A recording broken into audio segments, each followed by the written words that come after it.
Hola, ¿cómo te va? Arrancamos con el entrevistador, como siempre en el comienzo, con el doctor Enrique de Niri. Estamos en abril, vamos a arrancar justamente por eso con las efemérides del mes. ¿Qué tal, Enrique? ¿Cómo está? Bien, Rubén. Bueno, me alegro. Enrique, efemérides de un mes realmente cargado de novedades para Corrientes, ¿no? Sí, ya lo creo. Vamos a arrancar con el 3 de abril, pero de 1588. El adelantado Juan Torres de Vera y Aragón funda la ciudad de Corrientes. Es un acontecimiento muy importante, primero porque es la única fundación de la Corriente del Este que está en territorio argentino. O sea que la Corriente del Este es la que viene directamente de España, ¿no es cierto? Y que perduró. Segundo, porque la hizo un adelantado, cosa que para la gente hasta el día de hoy, las localidades de Corrientes quisieran tener, ¿no es cierto?, la imagen de él. Aunque no era tan adelante.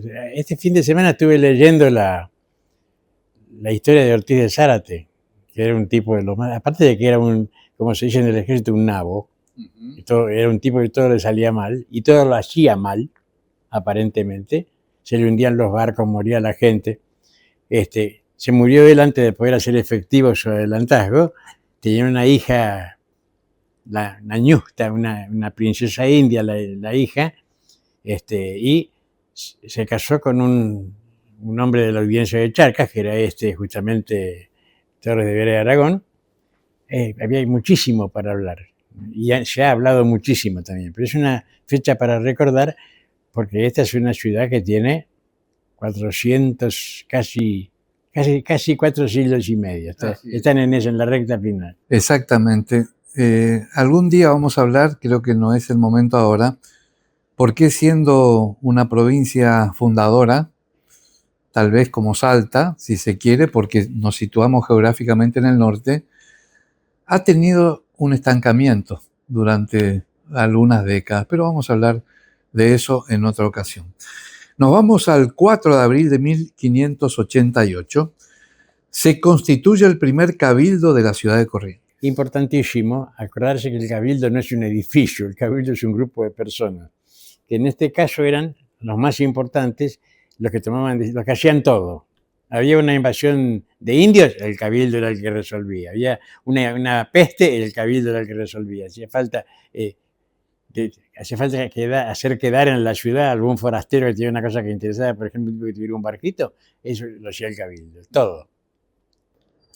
El 7 de abril de 1811, una escuadrilla española ataca y ocupa Corrientes hasta el 6 de junio. Esto es todo parte de cuando eres de escuadrilla. Este es uno de los grandes errores del gobierno revolucionario, que a todos los marinos españoles los echan de Buenos Aires y los mandan a Montevideo. Entonces ahí arman una marina que es la que pelea y que inclusive va a dar lugar al combate de San Lorenzo, porque ellos suben y roban cosas, requisan comida y demás, y saquean, hacen estragos, y llegaron hasta Corrientes inclusive. Perfecto, nos vamos al 20 de abril de 1814. A instancia de José Gervaso Artigas, el Cabildo declara la independencia bajo el sistema federativo.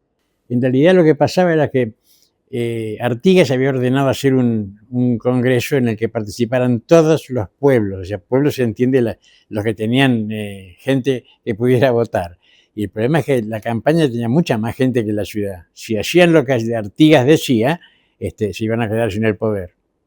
Entonces, ¿qué es lo que hicieron? Se apuraron y ellos mismos hicieron la declaración de independencia bajo el mandato de Artigas. Al poco tiempo Artigas eso lo hizo. Y esto es lo que da origen después a la aparición de Perugorría y todo lo que vino después.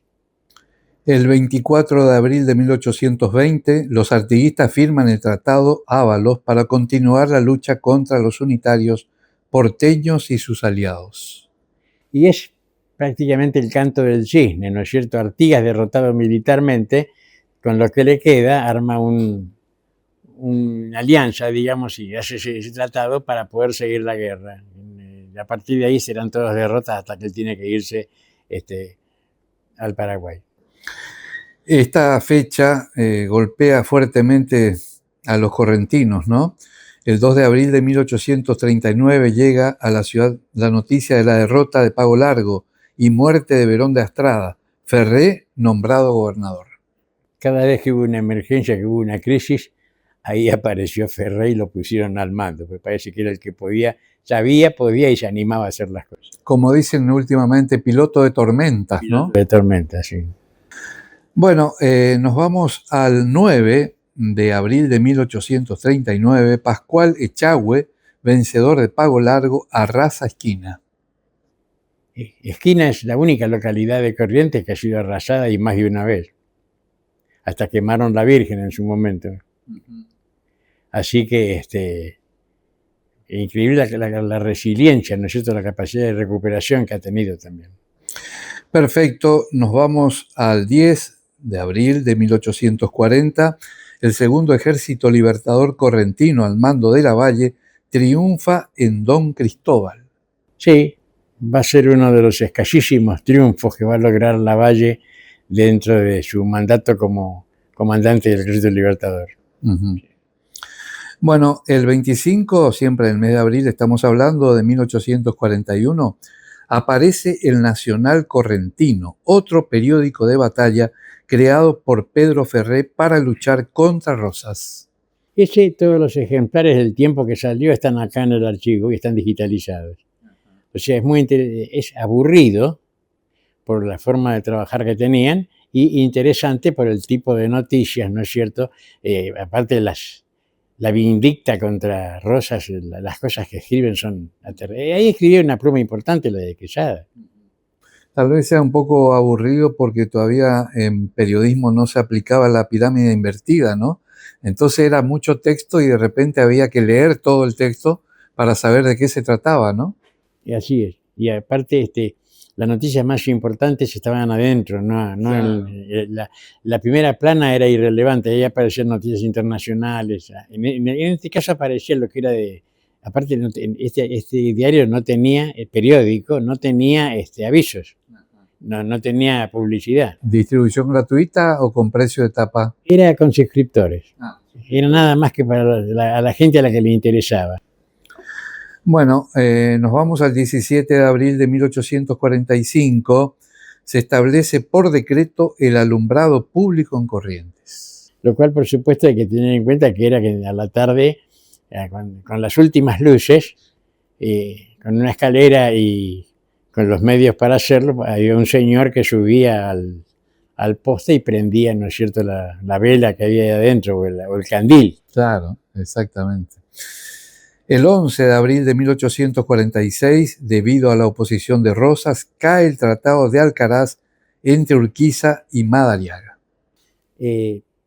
Cuando Juan Madariaga cae prisionero en Laguna Limpia, es un as de espada en un truco, ¿no es cierto?, en las manos de Urquiza.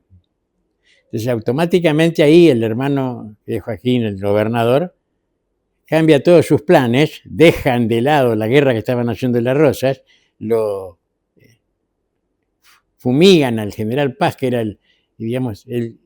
un título que le habían inventado, director de la guerra. Como ellos no sabían pelear, al que sabía pelear le pusieron un título, una tarjeta. Y entonces terminan haciendo un arreglo con Urquiza.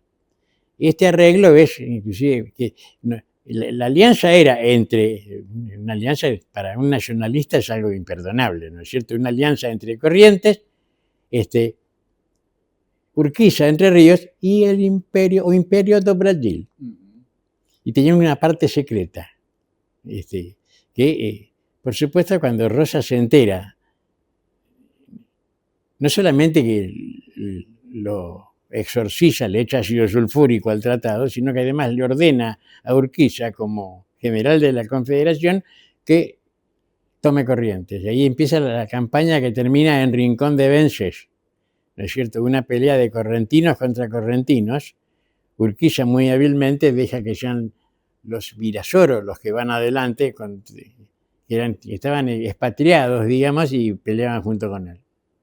Así que el Tratado de Alcaraz. Ahora están haciendo una movida los entrerrianos porque pues, se cumplen 198 años, una cosa así, ¿no?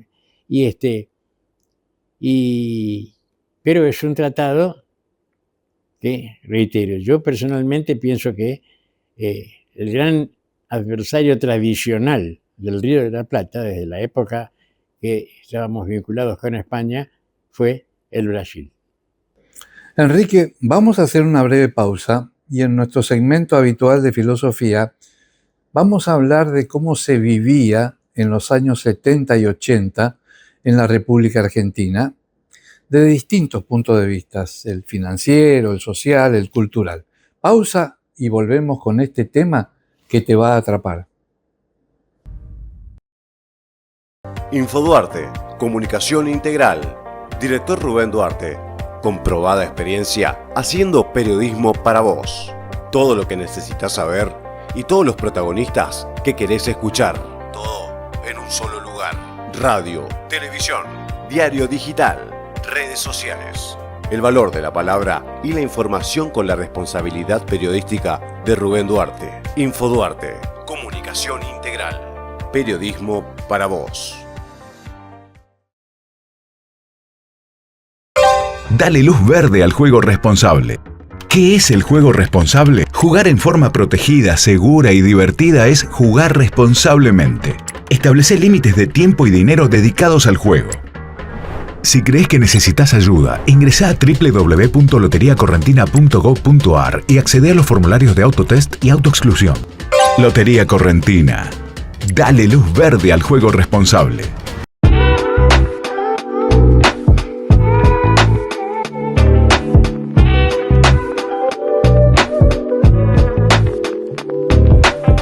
La energía está en todo, en lo que hacemos, en lo que dejamos encendido, en lo que usamos sin pensar. Cuidarla es ahorrar. Si usas lavarropas en frío y con ciclos cortos, enchufa el cargador solo cuando lo necesites. Poné el aire en 24 grados y plancha todo junto, no de a ratos.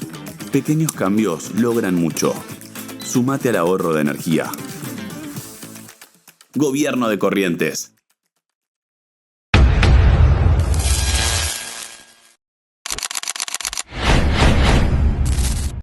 Corriente soñadora, con balcón hacia el río, espejada en tus aguas, tu tiempo transcurrió entre galas de ceibos y lapachos floridos, de aquellos que el poeta más de una vez cantó.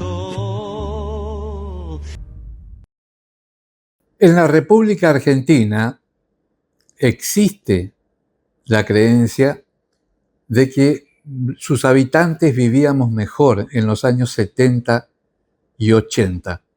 ¿Por qué sucede esto, Enrique? Y por el terrorismo. El trasfondo de la vida argentina en la década del 70 completa y una parte del 80 es las bombas, los asesinatos selectivos, ¿no es cierto? Un señor que está parado en la... Voy a dar uno nomás, un ejemplo. Oberdanza Lustro. Oberdanza Lustro era el capo di tutti capi de la Fiat acá en la Argentina. Gerente general, sí. Gerente general. Lo secuestraron y cuando las fuerzas del orden, porque hay un orden y hay un desorden, o sea, que los terroristas, los que hacían atentados y ponían bombas y mataban gente, no cabe ninguna duda que eran las fuerzas del desorden, ¿no es cierto? Pero las fuerzas del orden lo localizan cuando lo van a rescatar. Antes de entregarse prisioneros, los terroristas le pegan un tiro en la cabeza. Pistola 45. Lo mismo hicieron en el Comando de Sanidad. Y era un CEO, ¿no es cierto? Claro. Era otro ejemplo, otro secuestro de gran volumen, el de los hermanos Born. El asesinato de Aramburu.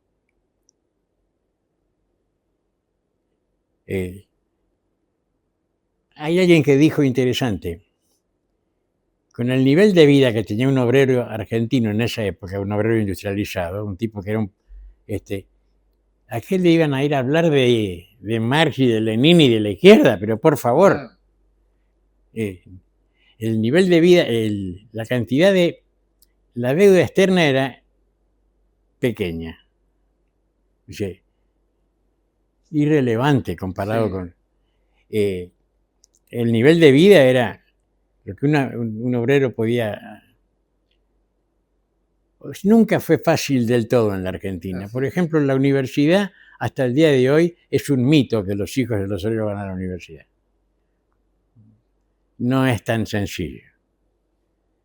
Yo vengo de una familia obrera y soy el primer universitario de mi familia. Y hice mi carrera universitaria después que ya había hecho otra vida y me había retirado del ejército.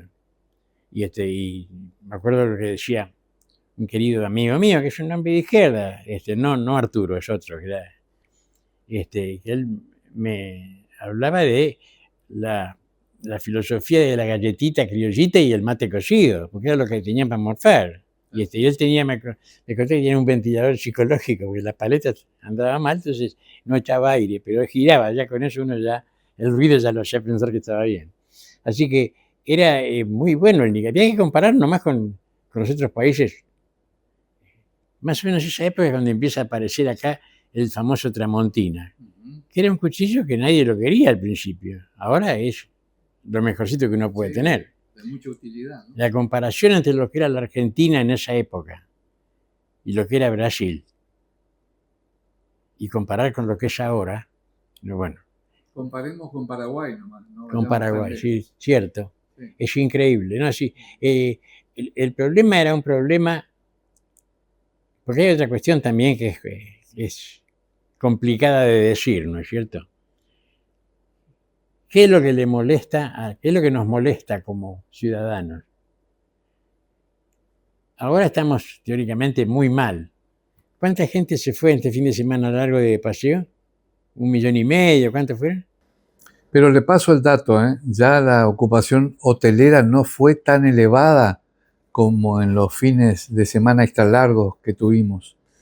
Se siente una merma, pero igual, hay gente que tiene una capacidad de compra importante en la República Argentina, ¿no? Todavía hay gente que tiene una capacidad de compra importante. Hay gente que lo siente el problema.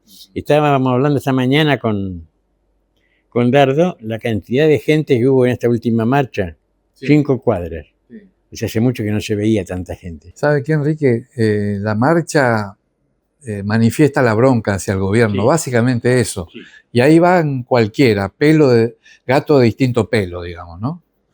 Así que, desde el punto de vista social, en estos años que estábamos hablando, al no existir la tecnología como ahora, yo creo que nos juntábamos más, nos reuníamos más, había distintos clubes de barrios o los clubes sociales que albergaban mucha gente. Hoy por hoy creo que esta posibilidad de la conectividad limita el contacto persona a persona, ¿no? ¿Cuánta es la gente que va a los clubes ahora? Muy pocas. ¿Y a qué van? Porque yo iba a nadar, a jugar a la paleta, que era el deporte que yo practicaba.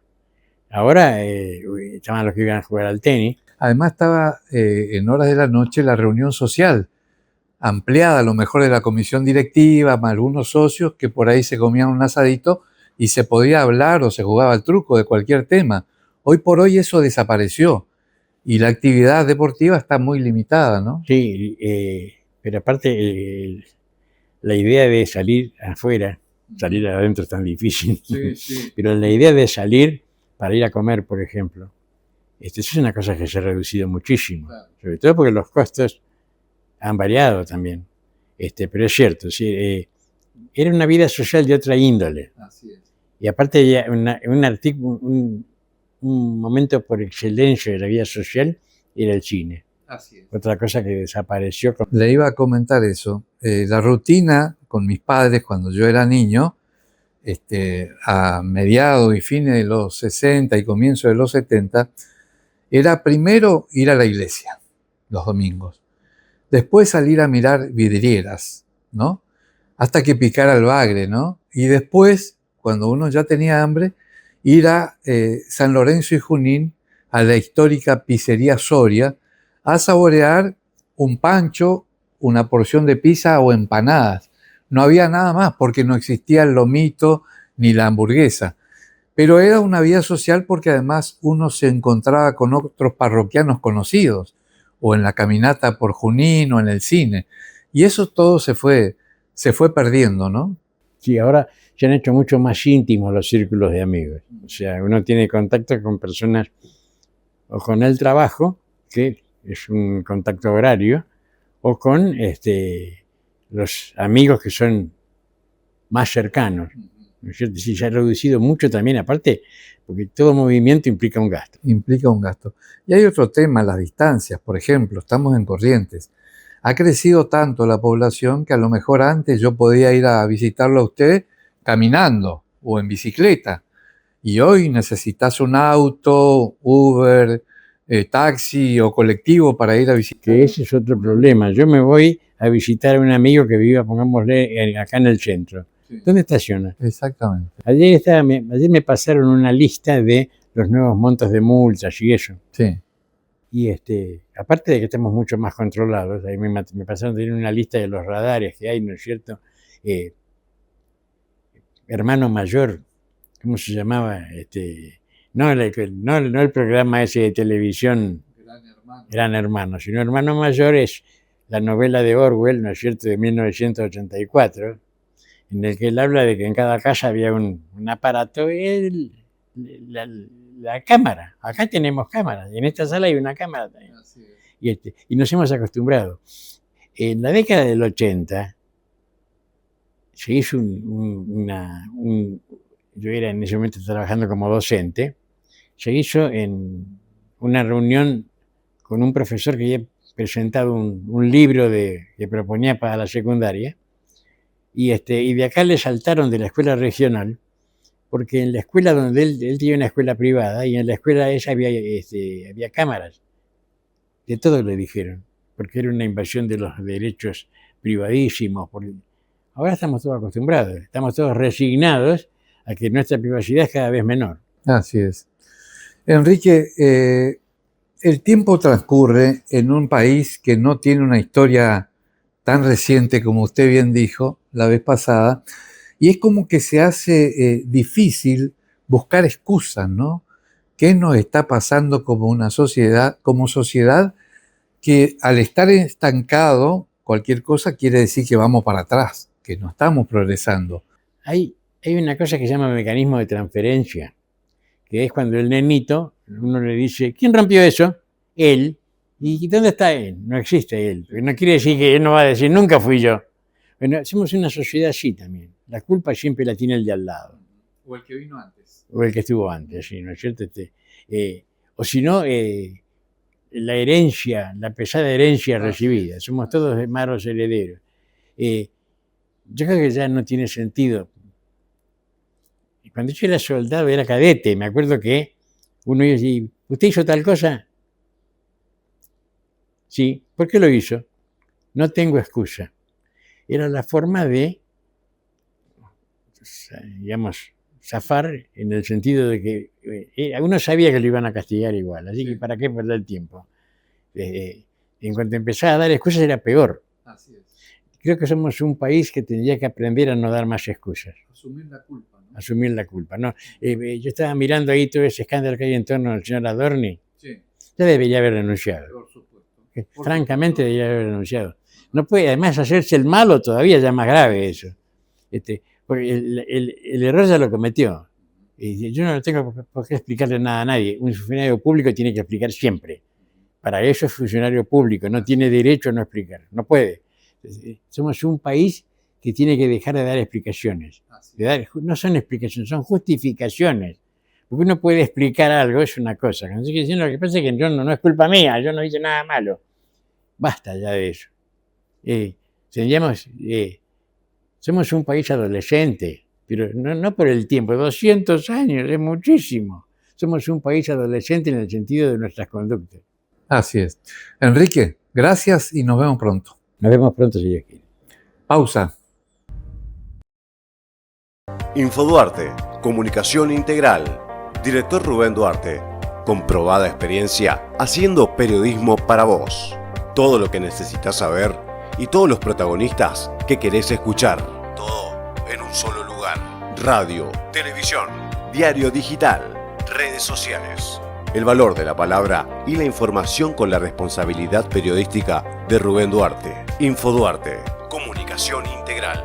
Periodismo para vos. La energía está en todo, en lo que hacemos, en lo que dejamos encendido, en lo que usamos sin pensar. Cuidarla es ahorrar.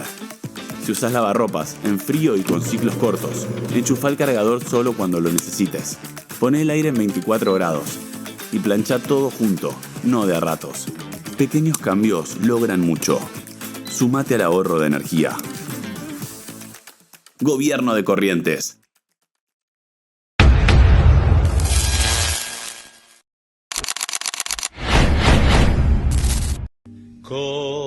Corriente soñadora, con balcón hacia el río, espejada en tus aguas, tu tiempo transcurrió entre galas de ceibos y lapachos floridos, de aquellos que el poeta más de una vez cantó.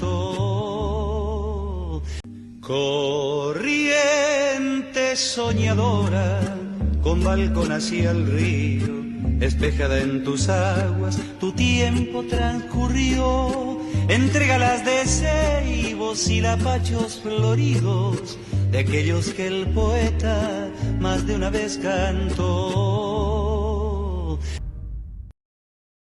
Con nosotros Enrique Eduardo Galeana, Quito, vos lo conocés, abogado, historiador, profesor extraordinario de la Universidad Nacional del Nordeste, Facultad de Derecho. ¿Cómo te va, Quito? Un gusto.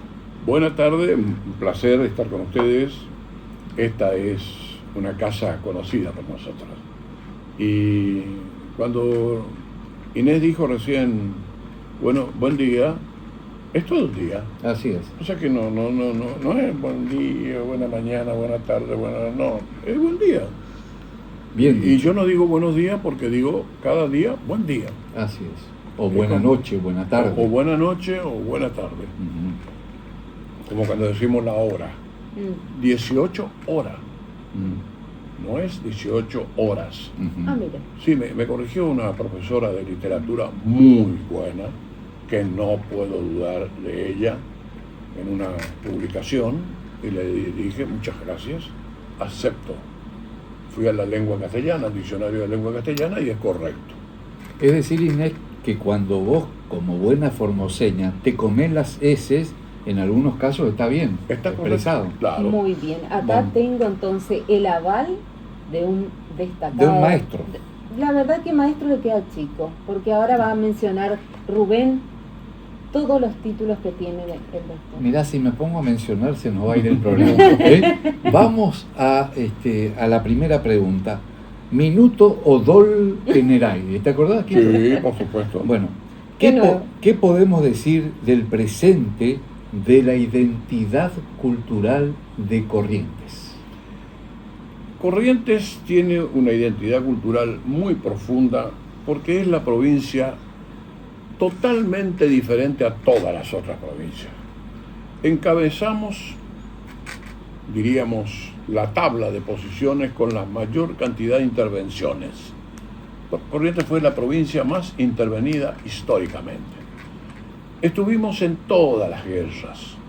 Estuvimos en la Guerra de la Independencia, cuando dicen no, porque estaba Artigas, no, era el plan de San Martín. San Martín se comunica con Artigas, se pone de acuerdo con Artigas, se pone de acuerdo con Güemes, y dice, ustedes defiendan la frontera con Brasil, defiendan la frontera con Paraguay, y nosotros nos encargamos acá en el norte de defender la frontera. No vamos a ir por el Alto Perú porque fracasamos. Belgrano le enseña, y por qué cito Belgrano ya va, le enseña a San Martín que sea menos estricto con el tema del honor y los duelos. Queda muy feo, general, le dice coronel, porque era coronel San Martín, que usted permita los duelos entre sus oficiales. Los dos detenidos, una buena noche en silencio, y se calman los ánimos. ¿Por qué cité a Belgrano? Porque Belgrano vivió en Corrientes. estuvo aproximadamente 30 y pico o más días, y se cuenta, se dice, ahí viene la historia oral, que es la que suple la historia escrita. La historia oral es la que recorre senderos, como dice Harari, que los historiadores no pueden recorrer por los escritos o testimonios que dejan. Belgrano no dejó casi testimonio. ¿Por qué? Porque se enamoró en la esquina de Rioja y Quintana.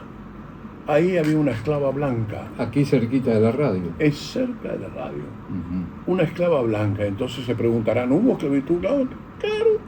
Los ingleses, cuando se enojaban con los irlandeses o los escoceses, los cazaban con Z. Los cazaban, los ponían en los barcos ingleses, los llevaban a alta mar, ahí esperaban los holandeses, los portugueses, los españoles, y les compraban la carga, porque los ingleses aparentemente luchaban contra la esclavitud, pedían la abolición de la esclavitud. Y estas cargas humanas, cosas, porque al ser esclavo es cosa, se trasladaban a todas las posesiones portuguesas, españolas y especialmente norteamericanas. Esa esclavitud blanca duró hasta comienzo del siglo XX, con los habitantes de las Islas Canarias. Entraban en un sistema aparentemente de trabajo y eran esclavos de la tierra, yanaconas, que quedaban sin dueños y pegados a la tierra, o mitachos, pertenecían a un determinado propietario. Corrientes se tuvo, como dice Esteban Echeverría en el Dogma Socialista, que tierra como la tuya, Corrientes, en la historia de la humanidad, y tiene todo un panegírico a favor de Corrientes que es hermoso. Aquel que quiera leer a Esteban Echeverría sin ir a buscar el libro, en el Teatro Vera, se para frente al Teatro Vera, a la mano derecha está una placa de mármol que hizo hacer el doctor Fernando Díaz Ulloque, hizo colocar ahí. Por eso Corrientes figura también en la samba Corrientes, que cantaban los fronterizos, que dice: Corrientes te llevó hasta Feimayá, sus lanzas fueron tu gloria. Bueno, Corrientes figura como hacedora de la Constitución. ¿Cuál es el artículo que castiga a los tiranos? Que yo no los llamo genocidas, yo les llamo infames traidores a la patria. El artículo 29 de la Constitución Nacional, cuando se otorga la suma del poder público, las facultades extraordinarias, quienes la otorguen, quienes la consientan, son infames traidores a la patria. Hoy, apoyado por el artículo 36 del año 1994, queda definitivamente consagrada la norma de Corrientes del año 1842. Esa la hicimos nosotros. Así que, cuando hubo batallas, estuvo Corrientes. La guerra del Paraguay. La guerra del Paraguay, el escenario fue Corrientes. Las otras no tuvieron ni chispazos. Nosotros soportamos. Hace poco apareció un libro, Simbad, que recopiló un amigo de Rubén. Un amigo de Rubén hizo la recopilación. Yo lo felicito porque tomarse el trabajo de hacer una recopilación de esa es importante. Y en ese libro se habla de el secuestro que hizo el ejército paraguayo de cantidad enorme de mujeres. Mientras se iban retirando, mataban a los hombres y llevaban a las mujeres. ¿Y cómo descubro esto? Estando en Empedrado, hace poco tiempo, hablando con la gente ahí, en un conversatorio. Para estar en un conversatorio uno tiene que tener la cualidad de saber hablar y saber escuchar. Más escuchar que hablar. Y una de las presentes me dice: yo soy hija de un prisionero paraguayo, cautivo paraguayo. ¿Cómo es eso? Y me explica: este cautivo paraguayo era curandero, y cuando los paraguayos estuvieron acá y tenían la peste, porque tenían la fiebre trimestral que aparecía, tenían hambre, comían alimentos en mal estado, todo eso determinó que se hiciera una fosa común a la entrada de Empedrado. descubrí la cruz de los paraguayos, como se denomina. En esa fosa que hace un sacerdote de Empedrado, se entierran los cuerpos de los argentinos, correntinos, y de los paraguayos. Pero no los enterraron, los dejaron amontonados. Y un sacerdote de Empedrado pidió al pueblo, cuando se retiraron las tropas paraguayas, que los entierren juntos por el destino común que tuvieron, la muerte. La muerte no distingue, la muerte le toca a todos. Y así seguí la historia de la cruz y del cautivo. El cautivo logra escaparse del Paraguay, viene por Ñeembucú hasta Pilar y cruza a nado desde la costa paraguaya hasta Paso de la Patria. Yo creo, supongo y infiero que se tuvo que ayudar con un tronco o algo por el estilo. Se habrá tirado con un palo, algo así, que hoy decimos esos salvavidas manuales, sí. Etcétera. El hombre llegó a Paso de la Patria, subió a un caballo pelado y se vino como quien no quiere la cosa, haciendo laburitos y pidiendo limosna, y llegó de nuevo a Empedrado. Esa muchacha que me contó tiene la historia completa del cautivo paraguayo. Ahora coloqué en la mesa de investigación de todos los pueblos por los cuales pasaron los paraguayos, hice un mapa tomando los datos de Sinbad, y que es Juan Ayes, un periodista de esquina norteamericano que iba contando la guerra del Paraguay día por día para un diario inglés en Buenos Aires. Así que hay tantas cosas que tenemos que rescatar de Corrientes. Nosotros estuvimos en el Pacto Federal de 1831, 4 de enero del 31, y cuando lo invocamos porque nos estaban atacando los paraguayos, Juan Manuel de Rosa nos dijo, no tenemos nada que ver nosotros, es una pelea entre ustedes. Nunca nos ayudaron. Ahora tenemos problemas de Yacyretá.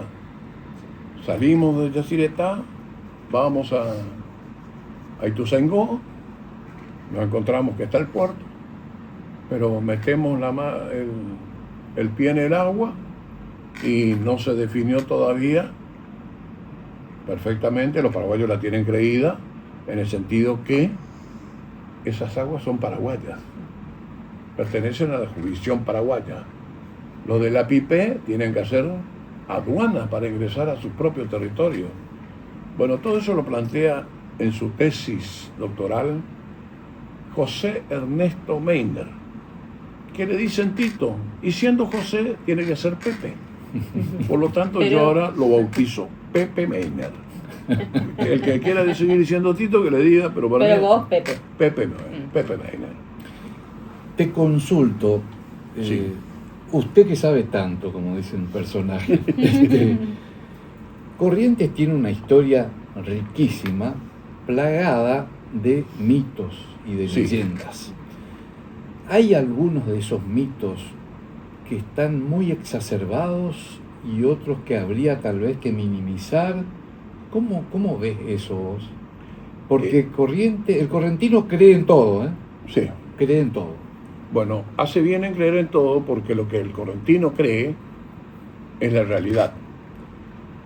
Cuando a mí me dicen los correntinos adoran a muertos como Tuquiño, San la Muerte, como Peilatá, San la Muerte, el Gaucho Gil y otros tantos, el Gaucho Lega. Entonces yo le pregunto, dígame señor, ¿usted qué religión profesa? Católica. Bien. ¿Usted cree en María? Sí. ¿Cree en José? Sí. ¿Cree en San Francisco? Sí. ¿Cree en San Antonio? Sí. ¿Qué son? Santos. No, son muertos. Son muertos que fueron canonizados porque sirven de intermediarios entre un plano y otro. Como el caso de Perlatá.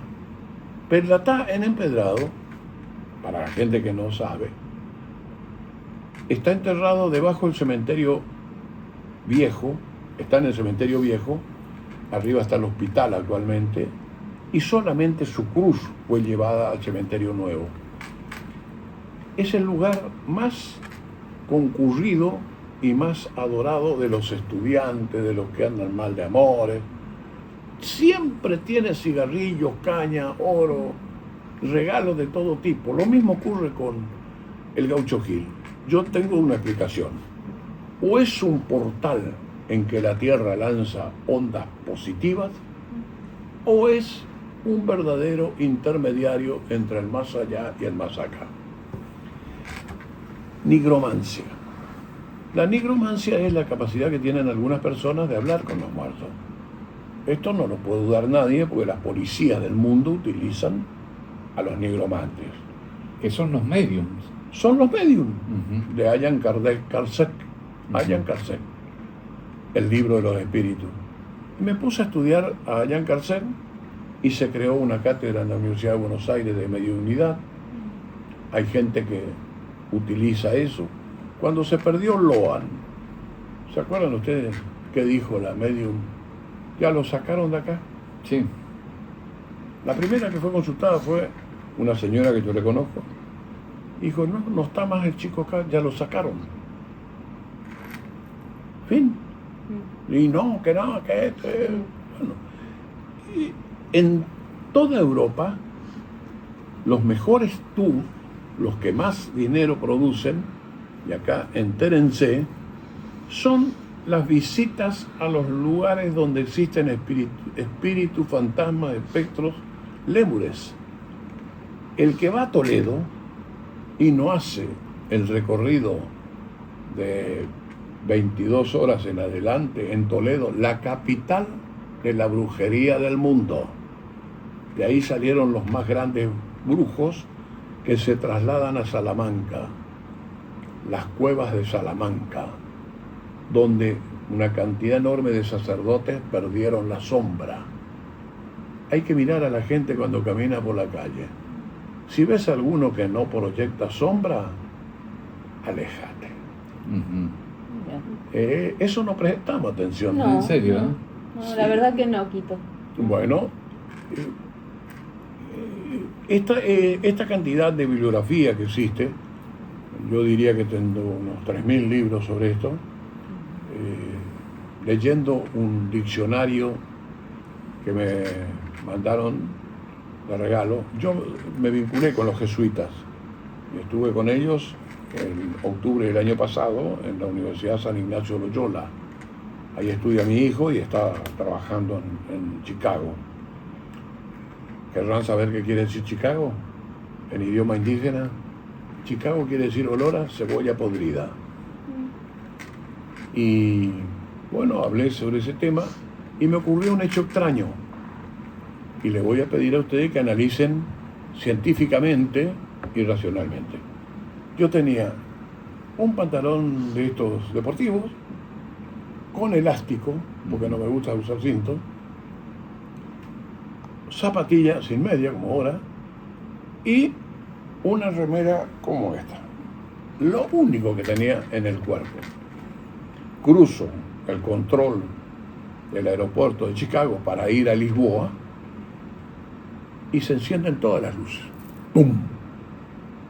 Cuando se encienden todas las luces, aparece un muchacho de cara no simpática y me empieza a pasar unos aparatos. Detectores.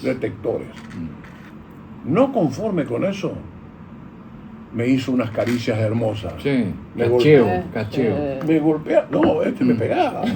Hasta que me pegó entre las piernas y medio rozó la parte que no corresponde, Sí, sí. y casi me noqueó. Dejó de ser gracioso ya, ¿no? Dejó de ser gracioso, pero no terminó ahí, Rubén. Me metieron en una cápsula, radiógrafo, ecógrafo y tomógrafo. Todo mi cuerpo, mi esqueleto se veía, y a que parezca mentira, porque después veo las fotos, tenía como un cinturón o una faja o algo. Como un aro. Exacto. Y eso detonó Eso, La las alarma. alarmas. Sí, porque Ujú. vino una chica que hablaba castellano, venezolana al servicio del ejército norteamericano, para poder conseguir la ciudadanía, y me dijo, mire, no se ponga nervioso, pero yo le muestro las fotos. Me ordenó mi comandante. Me muestra las fotos y se veía bien. Era como si yo llevaba un cinturón. ¿Y qué es eso, Quito? Y eso es energía. Hay gente que tiene mucha energía. Sí. Y, bueno, me dijo, cálmese usted porque no va a perder su avión y lo van a dejar 48 horas detenido acá. Y después le van a decir, disculpe, así que tranquilícese, no se enoje.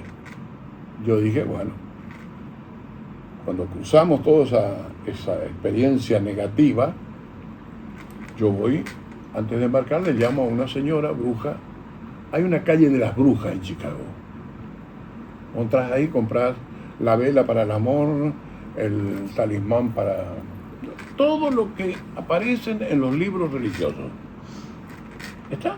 Piedras, escritos, signos, puntos, todo eso aparece en eso. Y le llamo y le digo, vos me dijiste que yo iba a tener un inconveniente en el aeropuerto de Chicago, que me iba a enojar un poquito en Lisboa y que me iba a asustar bastante en Madrid.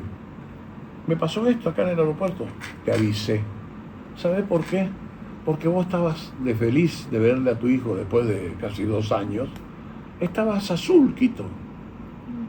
Estabas cargado de energía. Te fuiste con una energía hermosa. Lo más importante es que me compraste a mí la copita y la velita, lo que yo te dije. Y te llevaste 5 libros hermosos, que tenés que leerlos.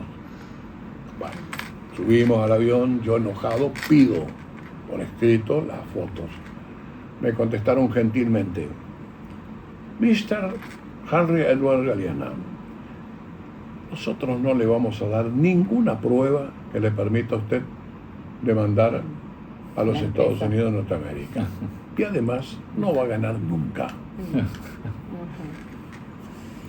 Quito, no quiero dejar pasar esta ocasión para preguntarte sobre la mujer correntina, la mujer en general. ¿Qué podés expresarnos? En este mes de la mujer, justamente. Sí, por supuesto, el 8 se conmemoró el Día Internacional de la Mujer. Tus palabras.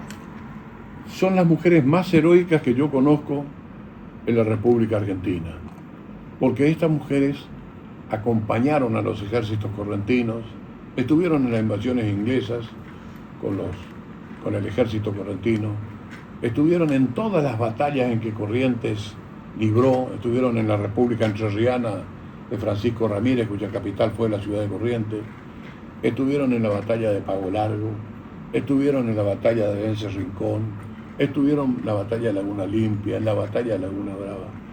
Cuando la gente habla de los ejércitos, dice, se movían los ejércitos, tantos hombres iban como mujeres soldaderas las acompañaban. Las correntinas se fueron detrás de la valle con sus hombres. Eso nadie dice, nadie cuenta. Simbad habla de eso. Nunca le pusieron a las mujeres. ¿Alguien se acuerda de esa señora que aparece en el billete de 10.000 pesos actualmente? De esa esclava. Nadie. Y esa mujer murió pidiendo limosna, dice Tomás Guido, en la protección del Cabildo de Buenos Aires. Y las mujeres correntinas levantaron el país. Cuando Vialet Macé en 1905 hace un estudio de la situación de los obreros argentinos, dice, las lavanderas correntinas, las esclavas sirvientas correntinas, son las que motorizan la economía, las que lavan, las que curan, las que cosen, las que recogen las cosechas, las que cuidan los hijos, las que mandan a sus hijos a la escuela. Esas son las heroínas correntinas. Yo no conozco un pueblo más sacrificado que el histórico pueblo de Corrientes. Yo soy hijo de un formoseño, nacido en Misión Laicí, y Estoy casado con una formoseña, que yo creo que también toda esa zona fue una expresión de la ayuda de correntinos. Porque gracias a los correntinos, a los maestros correntinos, de la escuela regional, Sí, señor. de la escuela normal de maestras, Juan Pujol, gracias a eso el nordeste argentino comenzó a producir maestros y a producir alumnos. Hoy la Universidad Nacional del Nordeste, con sus extensiones áulicas, ha llevado y ha dado un gran paso en cuanto a las oportunidades que puede tener una persona estudiando en extensiones áulicas. ¿Cómo podía estudiar un policía? ¿Cómo podía estudiar un gendarme? ¿Cómo podía estudiar un empleado público? Derecho, por ejemplo, o medicina o ingeniería, si la extensión áulica no está ahí. Fuimos hasta el interior del Chaco, estamos en Pinedo, estamos en otra extensión del Chaco también, estamos en Santo Tomé, Montecaseros, estamos en Esquina. Vale decir que abrimos la jugada. ¿Por qué? Porque la Universidad del Sol, que es la del Nordeste, el sol alumbra a todos. No mira si tiene plata, no mira si es bajo, si es negro, si es blanco, si es azul. Y para que la gente se entere, la Universidad del Sol UNE no es una concesión que nos haya dado la nación a nosotros. Es lo que Corrientes fundó en 1921, llamada Universidad Nacional del Litoral. 3 provincias fundadoras: Santa Fe, Entre Ríos y Corrientes. Quito, nos tenemos que ir. La seguimos en otro momento, ¿te parece? Pero con mucho gusto, es un verdadero placer estar con ustedes. Gracias por la visita. Infoduarte, comunicación integral. Director Rubén Duarte. Comprobada experiencia haciendo periodismo para vos. Todo lo que necesitas saber y todos los protagonistas que querés escuchar. Todo en un solo lugar. Radio, televisión, diario digital, redes sociales. El valor de la palabra y la información con la responsabilidad periodística de Rubén Duarte. Infoduarte, comunicación integral. Periodismo para vos. Dale luz verde al juego responsable. ¿Qué es el juego responsable? Jugar en forma protegida, segura y divertida es jugar responsablemente. Establece límites de tiempo y dinero dedicados al juego. Si crees que necesitas ayuda, ingresa a www.loteriacorrentina.gov.ar y accede a los formularios de autotest y autoexclusión. Lotería Correntina. Dale luz verde al juego responsable.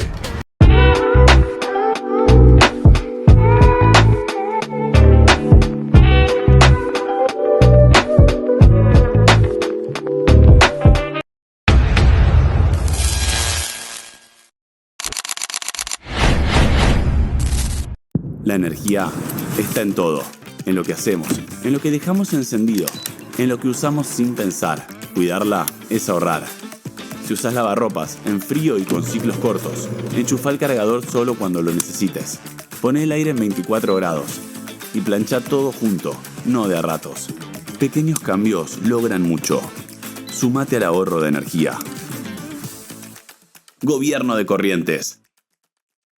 Corriente soñadora, con balcón hacia el río, espejada en tus aguas, tu tiempo transcurrió entre galas de ceibos y lapachos floridos, de aquellos que el poeta más de una vez cantó.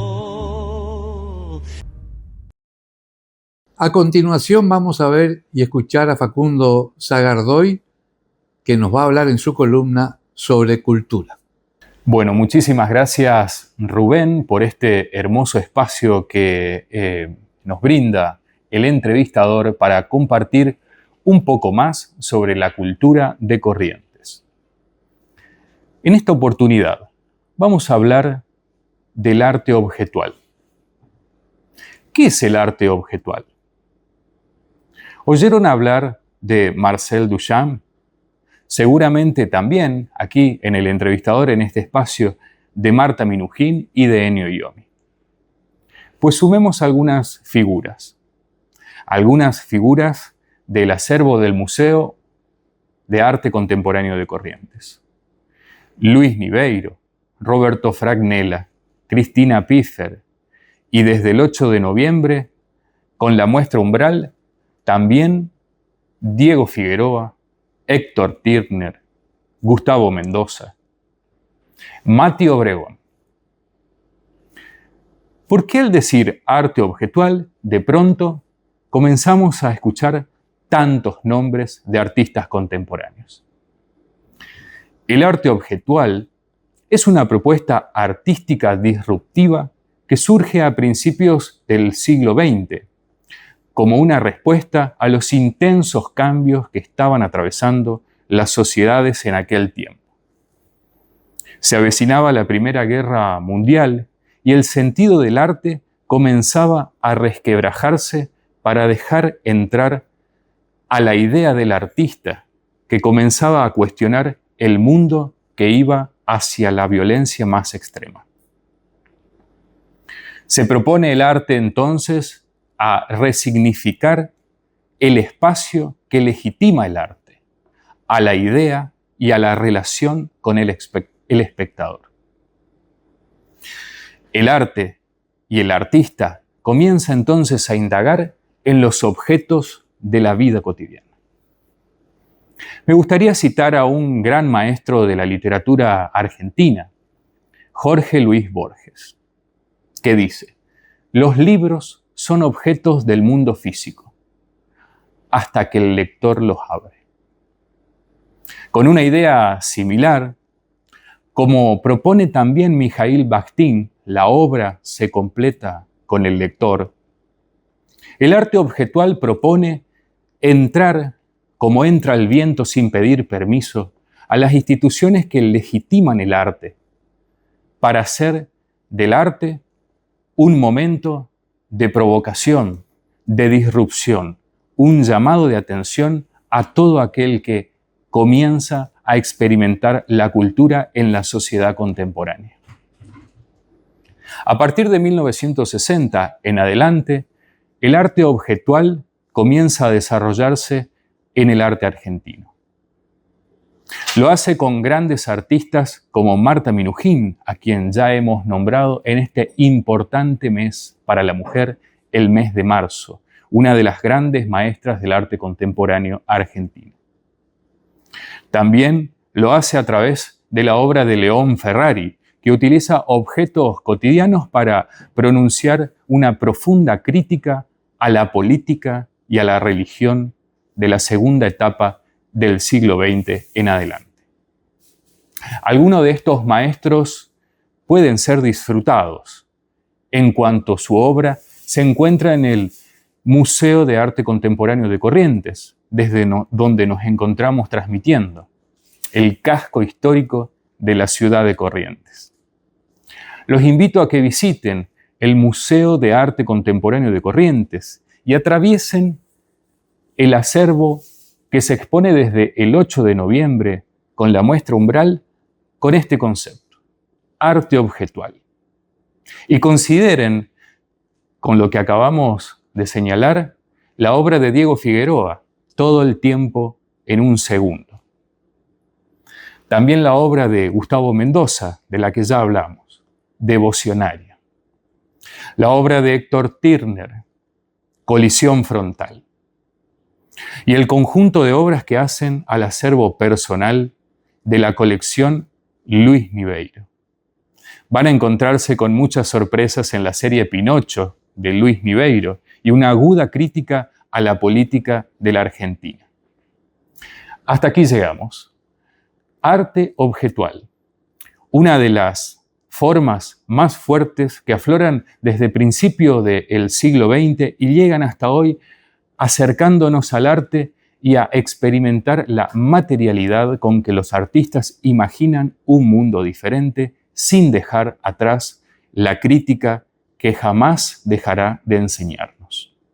Muchas gracias. Hasta aquí, Facundo, con un desarrollo realmente interesante. Nos despedimos. Soy Rubén Duarte, el entrevistador.